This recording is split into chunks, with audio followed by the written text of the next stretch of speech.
Hi, my name is Zoe Miguel, and I am the licensed clinical social worker here at BCI. And I'm going to talk a little bit today about creating an effective school-based team to ensure the positive experience of your child throughout the year at school. So just a few tips for success. The first one is to be proactive. Really important to get things off on the right foot from the very beginning.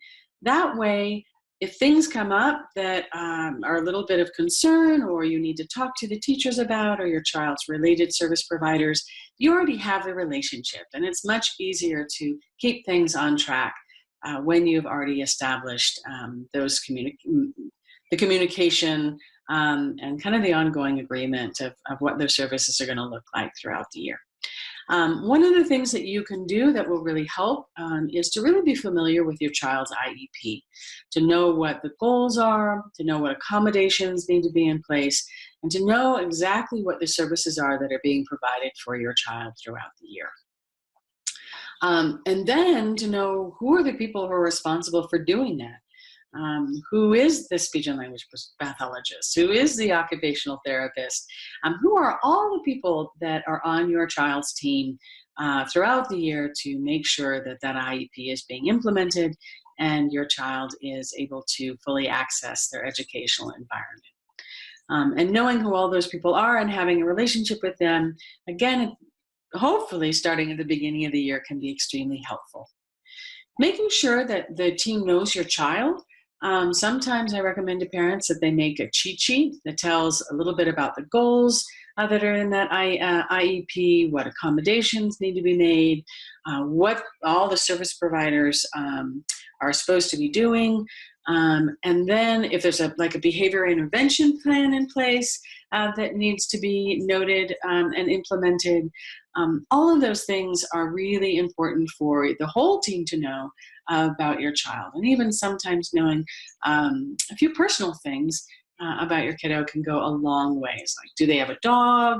What are the things they like? What are the things they don't like? What may be some potential triggers throughout their day? And certainly that you are the parent of that child, that they have a nice face to go with the name and know how to communicate with you, and that you know how to communicate with them can be very, very helpful in, again, creating that effective school-based team. Making sure that there is a process by which you can monitor your child's progress throughout the year. I know that the progress reports are often given every 9 weeks. That can be a long time for a child, especially if things aren't going well.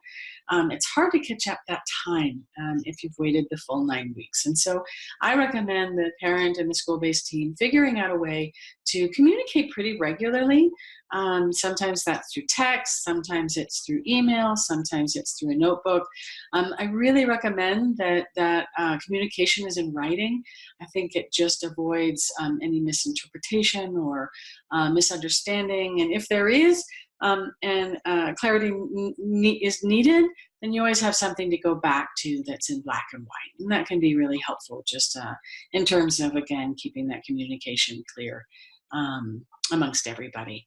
And last but not least is really making sure that your school-based team feels appreciated, giving them lots of positive feedback in terms of the differences that you're seeing in your child, what things are going really well, what you appreciate about them, really finding ways to say thanks.